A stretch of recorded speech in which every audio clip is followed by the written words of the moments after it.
नमस्कार दोस्तों। आज मैं आपको एक छोटी सी कहानी सुनाऊंगा। उस कहानी का शीर्षक है संयम और साहस।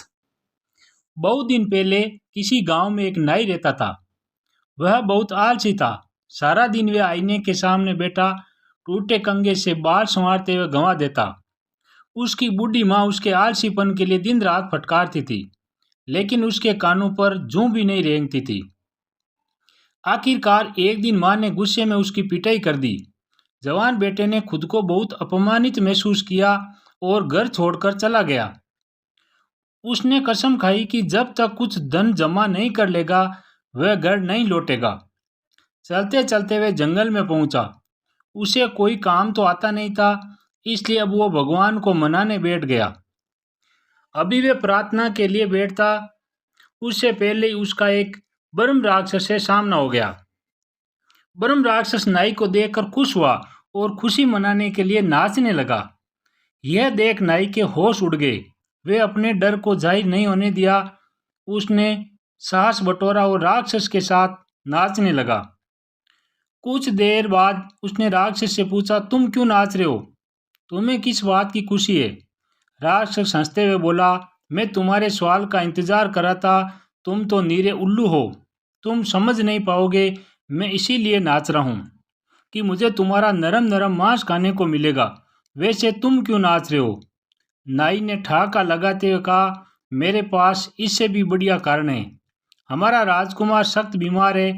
चिकित्सकों ने उसे 101 ब्रह्म राक्षसों के हृदय का रक्त पीने का उपचार बताया है। महाराज ने मुनादी करवाई है, जो कोई ये दवा लाकर देगा उसे वे अपना आधा राज्य दे देंगे और राजकुमारी का विवाह भी उससे कर देंगे। मैंने 100 ब्रह्म राक्षस तो पकड़ लिए हैं, अब तुम भी मेरी गिरफ्त में हो। यह कहते हुए उसने जेब से छोटा आईना उसकी आंखों के सामने किया। आतंकित राक्षस ने आईने में अपनी शक्ल देखी। चांदनी रात में उसे अपना प्रतिबिंब साफ नजर आया। उसे लगा कि वह वाकई उसकी मुट्ठी में है। थर थर कांपते हुए उसने नाई से विनती की कि उसे छोड़ दे, पर नाई राजी नहीं हुआ। तब राक्षस ने उसे 7 रियासतों के खजाने के बराबर धन देने का लालच दिया, पर इस भेंट में नाई ने दिलचस्पी न लेने का नाटक करते हुए कहा, पर जिस धन का तुम वादा कर रहे हो वह है कहाँ, और इतनी रात में उस धन को और मुझे घर कौन पहुंचाएगा? राक्षस ने कहा, खजाना तुम्हारे पीछे वाले पेड़ के नीचे गड़ा है। पहले तुम इसे अपनी आंखों से देख लो, फिर मैं तुम्हें और इस खजाने को पलक झपकाते ही तुम्हारे घर पहुंचा दूंगा। राक्षसों की शक्तियां तुमसे क्या छुपी है? कहने के साथ ही उसने पेड़ को जड़ समेत उखाड़ दिया और हीरे मोतियों से भरे सोने के 7 कलश बाहर निकाले। खजाने की चमक से नाई की आंखें चौंध आ गई, और अपनी भावनाओं को छिपाते हुए उसने रोब से उसे आदेश दिया कि वह उसे और खजाने को उसके घर पहुंचा दे। राक्षस ने आदेश का पालन किया। राक्षस ने अपनी मुक्ति की याचना की, पर नाई उसकी सेवाओं से हाथ नहीं धोना चाहता था, इसलिए अगला काम फसल काटने का दे दिया। बेचारे राक्षस को यकीन था कि वे नाई के शिकंजे में, सो उसे फसल तो काटनी ही पड़ेगी। वह फसल काट ही रहा था कि वहां से दूसरा ब्रह्म राक्षस गुजरा। अपने दोस्त को इस हालत में देख वह पूछ बैठा। ब्रह्म राक्षस ने उसे अपनी आप बीती बताई और कहा कि इसके अलावा कोई चारा नहीं है। दूसरे ने हंसते हुए कहा, पागल हो गए हो? राक्षस आदमी से कहीं शक्तिशाली और श्रेष्ठ होते हैं।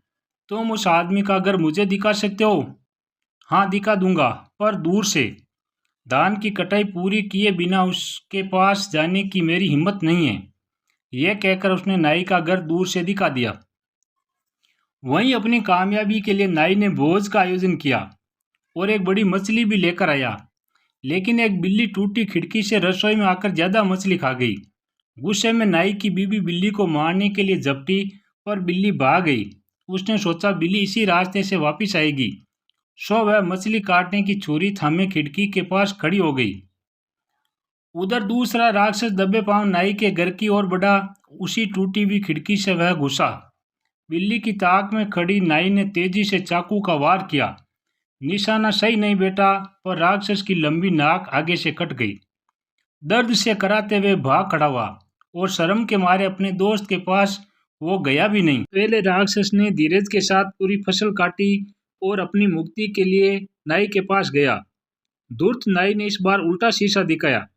राक्षस ने बड़े गौर से देखा, उसमें अपनी छवि न पाकर उसने राहत की सांस ली और नाचता गुनगुनाता चला गया।